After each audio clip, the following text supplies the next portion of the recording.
Two, one. Good morning, good afternoon, and good evening to all our esteemed subscribers who are watching us live right now. We thank you for joining us and thank you for supporting the channel so much.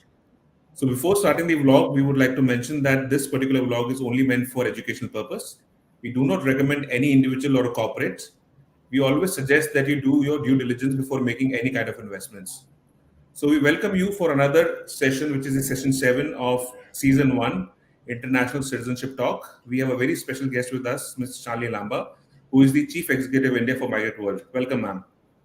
Thank you, Mayank. I'm delighted to be here with you once again on another travel journey down the Migrate destinations, which is residency and citizenship by investment. Thank you so much, ma'am. It's a pleasure.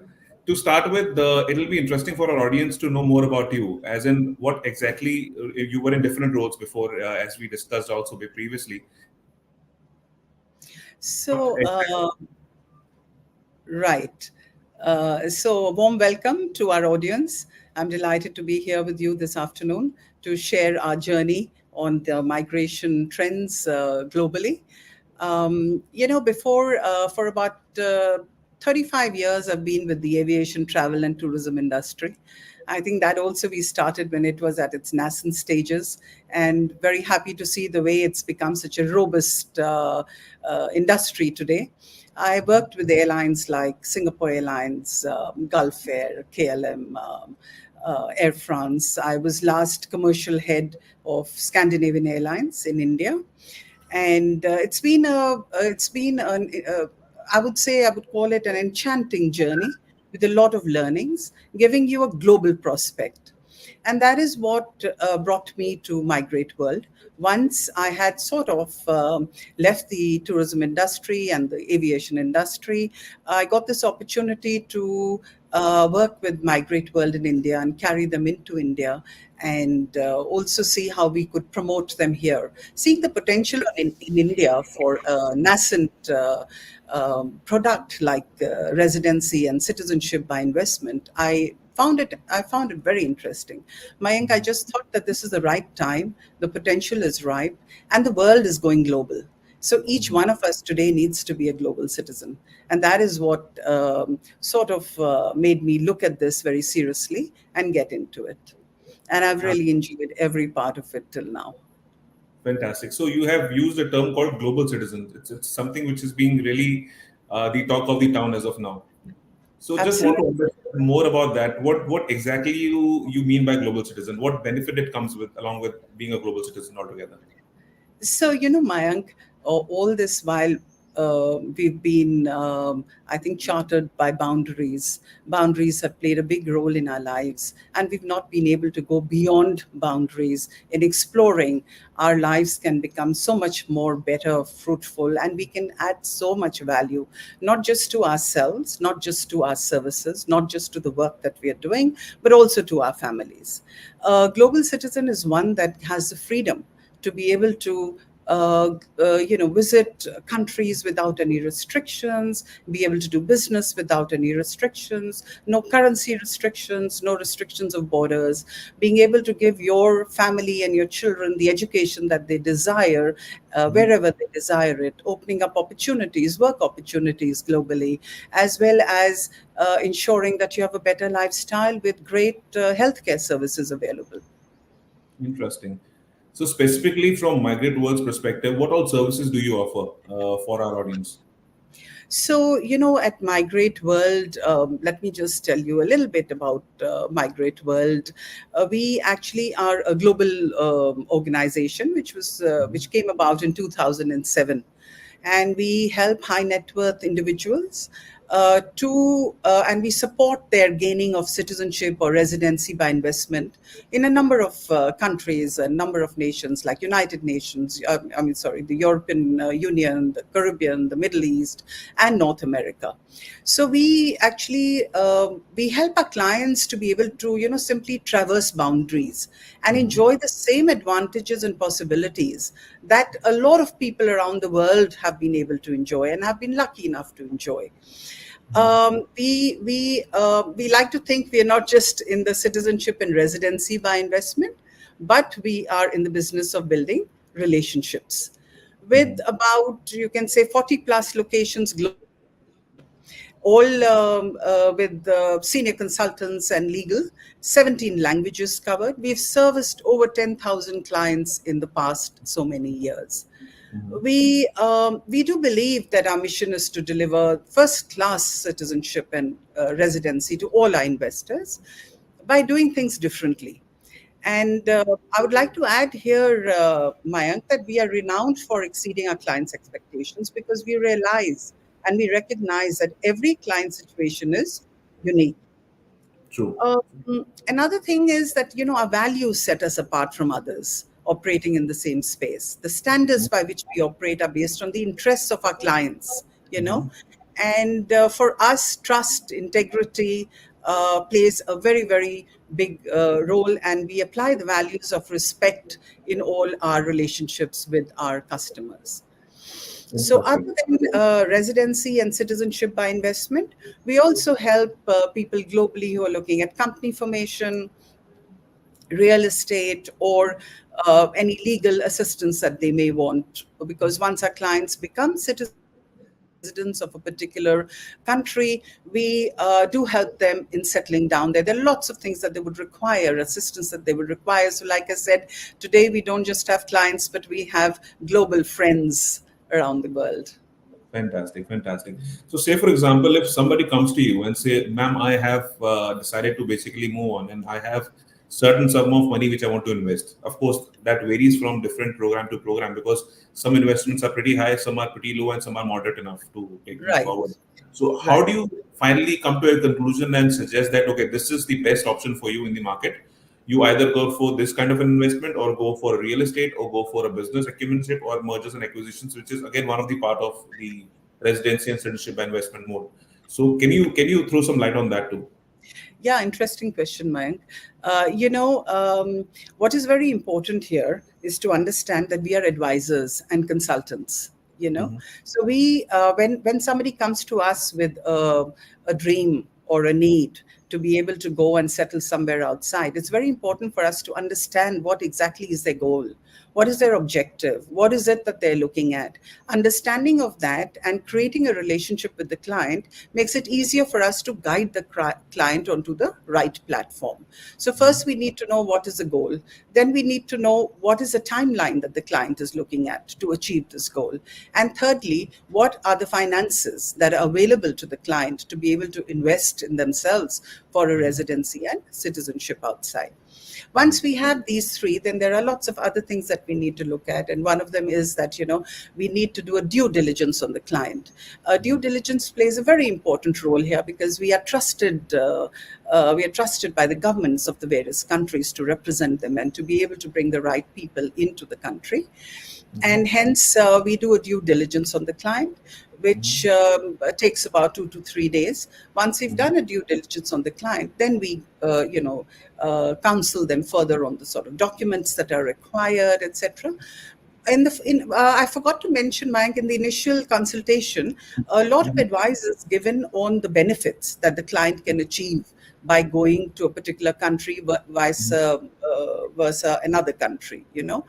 And we sort of get into a discussion with the client on what are the client's needs that would suit them. And then accordingly, based on these three parameters of the client's goal, the amount of finances that they want to invest and the timelines that they have, we go ahead and advise them on what is the best country for them. Fantastic. So, in your recent discussions with your clients, there can you just let us know more about some of the success stories and what are the major deciding factors for a person to actually looking for investment in a particular option that is available in the market? Yeah, so Mayank, I'll go with your second question first. Mhm. So most of the clients that, are looking at, a better life for their children, for themselves. A lot of them are looking for business expansion. They now are realizing that there is a whole global option available for them, and they would like to go there and start opening offices, trading in different currencies, be available globally for their clients. So all these things make it very important for them to look at this option. Another option that plays a role over here is the tax implications. They like to know what are the taxes that they're paying, that they would have to pay in various places, and security. After the pandemic, Mayank, security has become a big issue. So the fact that they are residents or citizens gives them a plan B or an action, so that they're not just controlled by one regime, but have the option to be able to go and, in various stages of their life, have lots of options available to them. What I have seen, Mayank, is that a lot of people don't understand the difference between residency and citizenship. Uh, Absolutely. Right. So residency means that you get a residence card. Residency is a type of visa that you're given, which gives you the rights to live and work and study in a place exactly like a resident of that country. But it does not mean that you have to give up your passport or your nationality. Whereas citizenship leads to a giving up of the passport and nationality, since India does not believe in dual citizenship. True. And hence you become a citizen of another country, but you do have the rights as an OCI to stay in India, which gives you, as we know, we've seen a lot of people who are OCIs with different passports living in India. Of course, they don't have voting rights. So these are some of the things that guide people onto what they want to do, because quite a few people don't want to give up their passports, and quite a few people looking at their goals and their objectives in the future are ready to take on another nationality. So we've, as I told you, we've had a lot of clients who've gone through us, and success stories have been many. Like I said, we've got global friends. I remember one of the customers coming to us and saying that, I want to give my son wants to be a pilot, and I want to give him access to much more than what India has. I want him to, go get into European airlines as a pilot and get exposure there before he eventually decides what he wants to do. And so, bingo, here we were with Portugal.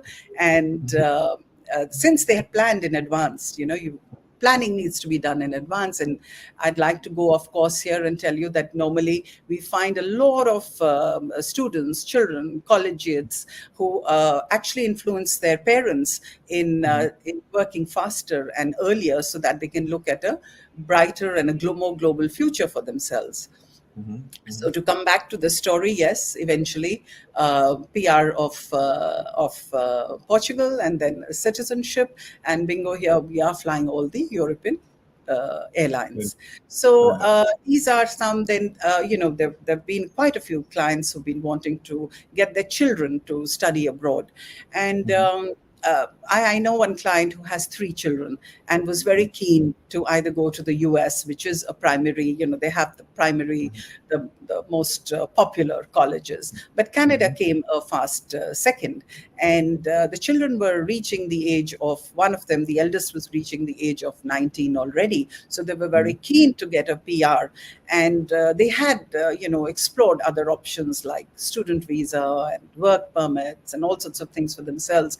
But they realized that the time that all this whole process would take, as well as the amount of money that they would be eventually spending, far outweighs the cost of getting a direct PR into Canada. So hence, within I think it was about 14 months after applying to the IRCC, we managed to get them their Canadian PR, and all of them are now in Canada, reliving their dream of getting into the best colleges that are over there. So success stories are many all over the world. As I said, we've had dealings with over 10,000 clients globally. In India, this is a nascent industry, Mayank. So in India, we spend a lot of time in educating people, in sort of taking part in talks like we're doing today, to instill a sense in people that this industry is here to stay, that this industry leads you onto the path that you want, and can make sure that your dreams are realized if you have a good, trustworthy consultant who can hold your hand right from the time you come to us till the time you get your residency, and beyond that, to ensure that your life in the new country is also not as cumbersome as you believe it could be. True, very true, and very well said as well. From a perspective, you just mentioned about the tax implications. I think it will be interesting for our audience to know that every country has a different tax structure. Some has a dual taxation benefits as well. From that perspective, does Migrate World have their local representatives in each of the countries where the investors are coming from in terms of understanding the tax structures? Absolutely. We have legal, we have senior consultants. And while we are not in the tax business, we can help them with the rudimentary. Of course, a proper chartered accountant would need to go into the detailing of their what they're doing, what are their finances like. But in assisting them and helping them to understand the tax structures of particular countries, we do that too. Yes. Yes, interesting. And apart from that, I think we missed on one thing, which is basically the duration for the stay in a particular country for getting the golden visa or any kind of residency or citizenship permit. I think Right. that factor is also considered in most of the cases. Right.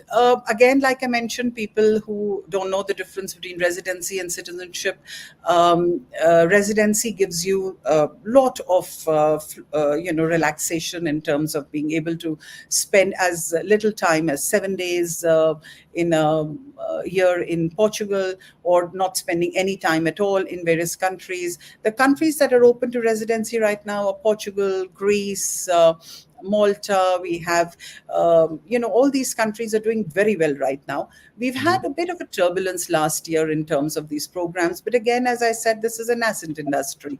And I think change is very good because a realization comes in as to what is going to be a long standing program and what are the program rules and regulations that are suiting our customers today to get in more and more, with the countries realizing that the amount of economic benefits that they can get through this particular industry, they are changing, and they are, I think, modifying their rules and regulations to come out with more better programs. So yes, residency does not give you gives you the freedom to come and go as you want, with as little stay as you want, depending from country to country.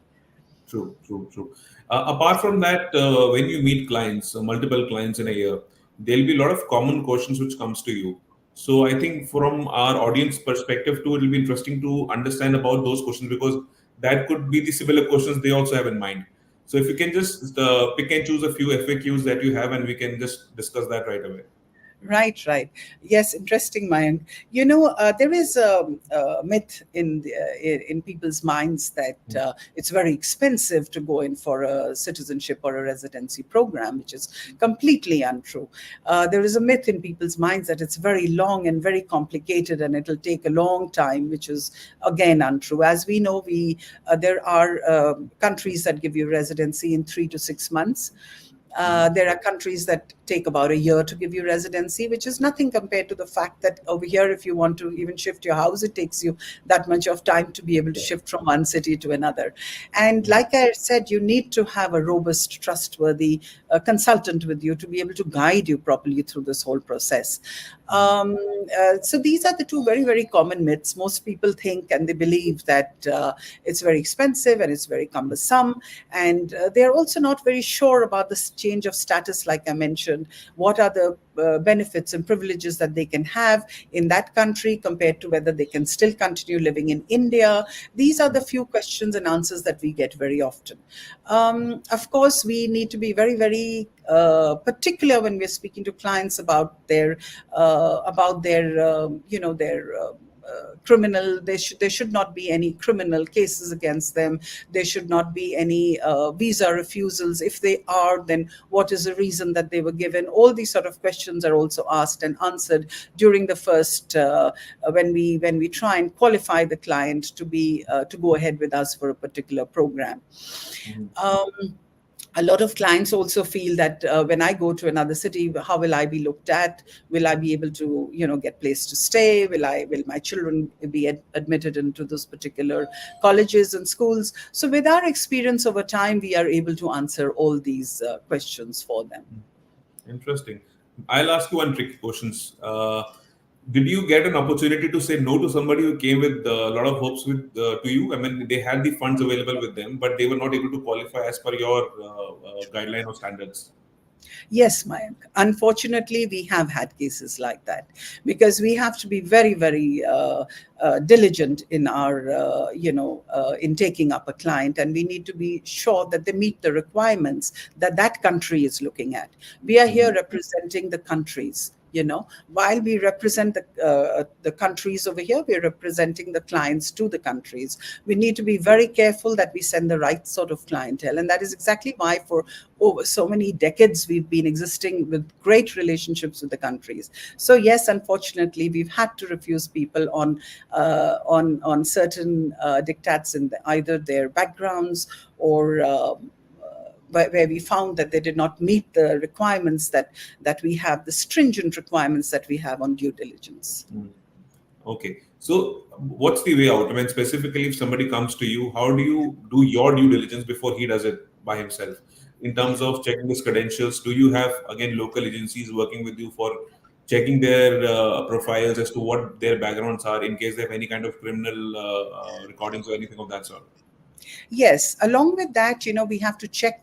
The first thing that the staff does on, or the first person that they meet, that the consultant does, is to check out their profiles Mhm. and get an idea from there. After that, we have got international agencies, etc., through our all our offices globally, and we are connected through that, and we're able to do a very stringent due diligence on their, if they've overstayed in any country, or if there's been any legal case against them in any country, or if they have violated any bylaws in any countries.